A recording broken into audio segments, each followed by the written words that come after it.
Muy buenas, bienvenidos a este episodio de la experiencia eSIM. eSIM es una iniciativa en educación médica impartida por especialistas en medicina de emergencias. Nacimos con la misión de impactar positivamente la atención médica de la población costarricense, brindando confianza y seguridad al personal de atención de emergencias. Iniciamos con nuestros cursos y ahora hemos decidido ampliar nuestro proyecto generando estos espacios audiovisuales de capacitación a través de nuestro canal de YouTube para médicos que trabajan en servicios de emergencias o en la atención primaria a lo largo y ancho del país. Mi nombre es Fabio Matamoros y los voy a estar acompañando en el episodio de hoy. Como les anunciamos la semana pasada, esta semana abordaremos el tema de hipertensión en emergencias. Vamos a iniciar con el caso. Se trata de un paciente masculino de 42 años, sin antecedentes médicos conocidos, que fue referido al servicio de emergencias porque en una consulta por un cuadro gripal se le documentó una presión arterial elevada. Usted le completa la historia clínica y en general no tiene antecedentes patológicos conocidos, no consume drogas, no es alérgico a ningún medicamento, no fuma ni toma y sí tiene antecedentes de hipertensión arterial en su familia. El paciente ingresa caminando por sus propios medios, luce en buen estado general y sus signos vitales al momento de la exploración son presión arterial de 191/103 milímetros de mercurio, frecuencia cardíaca de 77 latidos por minuto, una temperatura de 36.5 grados centígrados, una saturación de oxígeno de 97% aire ambiente y una frecuencia respiratoria de 14 respiraciones por minuto. Al examen físico, tiene un adecuado estado de conciencia, no tiene ingurgitación yugular, los ruidos cardíacos son rítmicos sin soplos audibles, tiene campos pulmonares con un mullo vesicular presente, simétrico y sin ruidos agregados, un abdomen blando, depresible, no tiene edemas, no tiene frialdad distal, el llenado capilar es normal y no tiene ningún déficit neurológico. El paciente viene asustado por las cifras de presión y pregunta que qué vamos a hacer con su presión. Vamos a revisar un poco la literatura de este tema para poder generar una respuesta lo más certera posible al paciente. En el mundo hay más de 7 billones de personas, de las cuales se estima que al menos 30% son hipertensos. De esos, alrededor de un 30% ni siquiera sabe que son hipertensos. Y del 70% restante, alrededor de un tercio no tienen tratamiento. Esto quiere decir que menos de la mitad de los pacientes hipertensos en el mundo están tratados. Y esto no quiere decir que estén bien tratados, por lo que no debería ser infrecuente encontrar un paciente con presión alta en los servicios de emergencias o en un consultorio de atención primaria.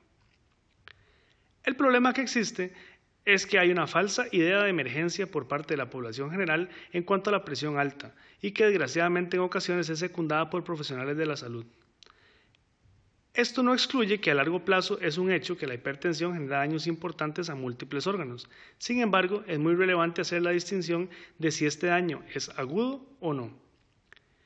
Dentro del abordaje de emergencias, es muy importante en primera instancia realizar una toma de presión arterial adecuada, ojalá con un paciente en reposo, con un manguito adecuado según la talla y sin condiciones que predispongan a lecturas incorrectas tales como el dolor.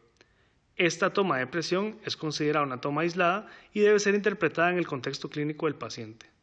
Desde el punto de vista de diagnóstico de hipertensión, el JNS7 establece que se realiza con la media de 2 o más mediciones bien tomadas en al menos 2 consultas. Vean que desde la propia definición de hipertensión tenemos problemas para cumplir con ella en emergencias. Esa misma guía clasifica a los pacientes en varias categorías según la presión documentada, tal y como se detalla en este cuadro. Podemos ver que la presión normal es de menos de 120/80, los pacientes prehipertensos se habla desde el 120 hasta 139 de presión sistólica y de 80 a 89 de presión diastólica. Los pacientes hipertensos en estadio 1 son desde el 140 a 159 milímetros de mercurio de presión arterial sistólica y de 90 a 99 de presión arterial diastólica.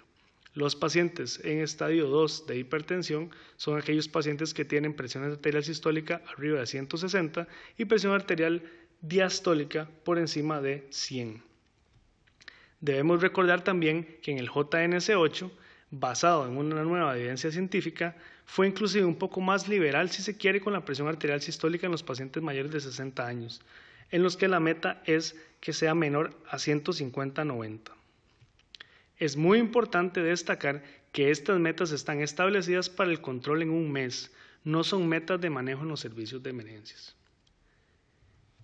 Desde el punto de vista de emergencias, según Shane y Pitts en un artículo publicado en el 2003 en Anales de Medicina de Emergencias, se pueden establecer 3 categorías de pacientes con presión arterial severamente elevada en los servicios de emergencias. 1. El paciente con una emergencia hipertensiva, que se define básicamente como el paciente que tiene daño rápido y progresivo a un órgano vital causado por elevación de la presión arterial. 2. El paciente con una urgencia hipertensiva, que básicamente se define como una elevación severa de presión arterial en un paciente con alto riesgo de progresión rápida de daño a órgano blanco, pero sin evidencia de lesión nueva.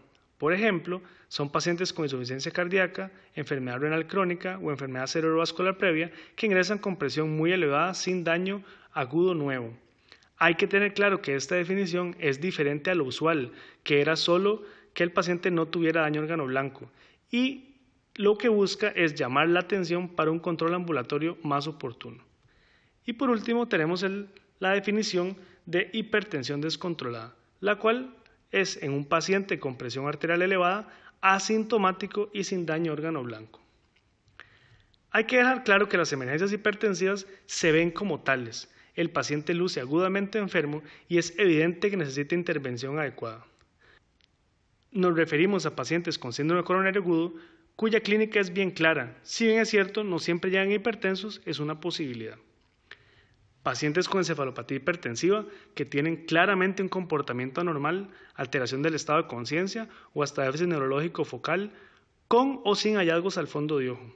Es importante destacar que este es prácticamente un diagnóstico de exclusión, ya que amerita descartar otras condiciones neurológicas. Otras condiciones neurológicas que también pueden ser consideradas emergencias hipertensivas, tales como el evento cerebrovascular hemorrágico o la hemorragia subaracnoidea. Por otro lado, pacientes con disección de aorta que se manifiestan con dolor torácico de alto riesgo, en ocasiones con dolor migratorio y que asocian electros persistentemente sin hallazgos, salvo que presente disección de una arteria coronaria. Por último, paciente en edema agudo pulmón cardiogénico que también es considerado una emergencia hipertensiva. Es muy importante hacer énfasis en esto. Las emergencias hipertensivas se ven tal como eso, como emergencias. No es ese paciente que llega tranquilo a su consulta con presión arterial elevada. Por lo tanto, es fundamental entender que los pacientes no son números y que los números deben ser interpretados en el contexto clínico del paciente. Recordemos que la perfusión de los tejidos está muy bien regulada pese a fluctuaciones intermitentes de presión arterial. Sin embargo, en el paciente hipertenso, cuya elevación es constante, la autorregulación desplaza la curva hacia la derecha, como lo muestra la imagen. De modo que disminuciones abruptas de la presión en pacientes asintomáticos puede llevar a hipoperfusión y con ello generar más bien daño a los pacientes. Ahora, revisemos la evidencia científica con respecto al manejo de pacientes con elevación de la presión arterial que están asintomáticos en emergencias. El Colegio Americano de Medicina de Emergencias publicó en el año 2013 una posición para el manejo de los pacientes con hipertensión asintomática en emergencias. Se consideró como elevación marcada de la presión los pacientes con cifras correspondientes a la hipertensión estadio 2 del JNS7, o sea, pacientes con presión arterial mayor a 160/100.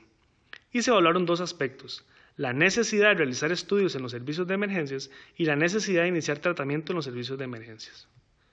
Luego de revisar la literatura, se demostró que no hay necesidad de realizar exámenes de rutina en los servicios de emergencias, tales como creatinina, examen general de orina o radiografía de tórax. Quizás el estudio que prácticamente todos hacemos de rutina es el electrocardiograma, que en ocasiones muestra hipertrofia ventricular izquierda como hallazgo. Sin embargo, en el paciente asintomático en emergencias, en realidad no tiene peso en cuanto a decisión clínica. Si el paciente tuviese un síndrome coronario agudo, vendría acompañado de clínica. Todos estos estudios pueden y deben ser realizados por los médicos de atención primaria, quienes son los responsables de seguir estos pacientes. En cuanto a la necesidad de inicio de tratamiento en emergencias, tampoco hay evidencia, aunque se puede considerar en pacientes con pobre control en que uno podría considerar iniciar el tratamiento médico crónico desde emergencias. Siempre recordando que disminuciones súbitas en estos pacientes pueden inclusive causar daño. Por otro lado, revisemos la evidencia en cuanto a eventos adversos en agudo de manejar a esos pacientes de forma ambulatoria. Existe evidencia reciente en cuanto a comparación de manejo ambulatorio versus referencia al servicio de emergencias. En un estudio publicado en Medicina Interna del Journal de la Asociación Médica Americana por Patel y colaboradores en el año 2016, se comparan pacientes con hipertensión severa, mayor a 180/110 milímetros de mercurio, que fueron atendidos en atención primaria, y se buscó comparar eventos cardiovasculares mayores, llámese síndrome coronario agudo y evento cerebrovascular, a corto plazo en pacientes manejados de forma ambulatoria versus referidos al servicio de emergencias. Se analizaron de forma retrospectiva 58.535 pacientes.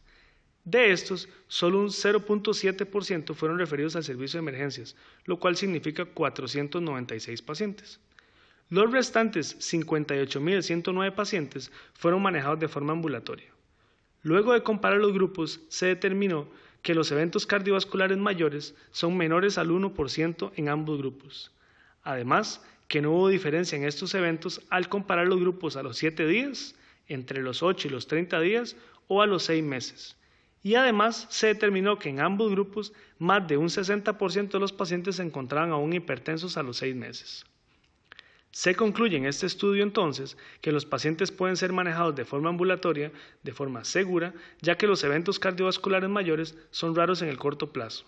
Además, que los pacientes de ambos grupos se mantienen hipertensos a los 6 meses, en un alto porcentaje, por lo que se debe reforzar el control ambulatorio de estos pacientes. Por último, vamos a revisar un estudio del año 1967, publicado en el Journal de la Asociación Médica Americana, en el que 143 pacientes con presión arterial diastólica entre 115 y 129 milímetros de mercurio, sin evidencia de daño a órgano blanco en el momento de la consulta, se aleatorizaron a recibir reserpina e hidralazina versus placebo. Evidentemente, es un estudio de referencia obligatoria, ya que en la actualidad no sería reproducible desde el punto de vista ético. Se demostró mayor cantidad de eventos adversos en el grupo de placebo, pero interesantemente no se presentó ningún evento antes de los 2 meses de seguimiento, lo cual también refuerza el hecho de que suceden pocos eventos adversos en el corto plazo, pese a presiones elevadas en los pacientes asintomáticos, y por ende lo más importante es un adecuado control ambulatorio. Volviendo a nuestro paciente masculino de 42 años con presión arterial elevada asintomático, luego de hacer una historia clínica y un examen físico adecuado y descartar con esto daño agudo a órgano blanco, debemos tranquilizar al paciente, explicarle que su condición es crónica, que el bajar la presión de forma abrupta sin una indicación clara puede más bien ser deleterio para él y que lo que amerita es un control adecuado a nivel periférico para que se establezca de forma clara el diagnóstico de hipertensión, se inicie el tratamiento adecuado, se estratifique el daño a órgano blanco crónico que puede tener y se le dé un control y seguimiento adecuados en su primer nivel de atención. En caso de presiones muy elevadas, es muy probable que el paciente sí sea hipertenso y que prácticamente se pueda hacer el diagnóstico en el servicio de emergencias. Eso sí, queda a discreción el inicio del tratamiento crónico, en caso de que uno considere que no va a haber un apego oportuno al paciente o no va a tener un control cercano. No es necesario bajo ninguna circunstancia dejar al paciente hasta que la presión mejore en el servicio de emergencias. Una duda que siempre surge es qué hacer si el paciente tiene cefalea y asocia hipertensión arterial. Pues en este caso hay que evaluar la condición del paciente para ver si esta cefalea responde a los diagnósticos de emergencia hipertensiva que mencionamos. De no ser así, el abordaje de este paciente es desde el punto de vista de la cefalea y no de las cifras de presión arterial. La necesidad de estudios de imágenes, entiéndase tomografía, depende de la presencia o no de banderas rojas de cefalea, como se discutirá en nuestro siguiente episodio. De no ameritar estudios, se le inicia analgesia por la cefalea y se aborda la presión como ya lo hemos discutido. Bueno, con esto llegamos al final de este episodio de la experiencia ESIM. Esperemos que le haya sido de utilidad y que genere impacto positivo en la atención de sus pacientes y que juntos generemos un cambio en nuestros servicios. Los invitamos a que participen en nuestros próximos cursos. Atención todos los médicos de la zona del Caribe. ESIM Electrocardiografía en Emergencias se realizará el 22 de julio en el Hotel Suerre bajo invitación de la Asociación de Médicos del Caribe.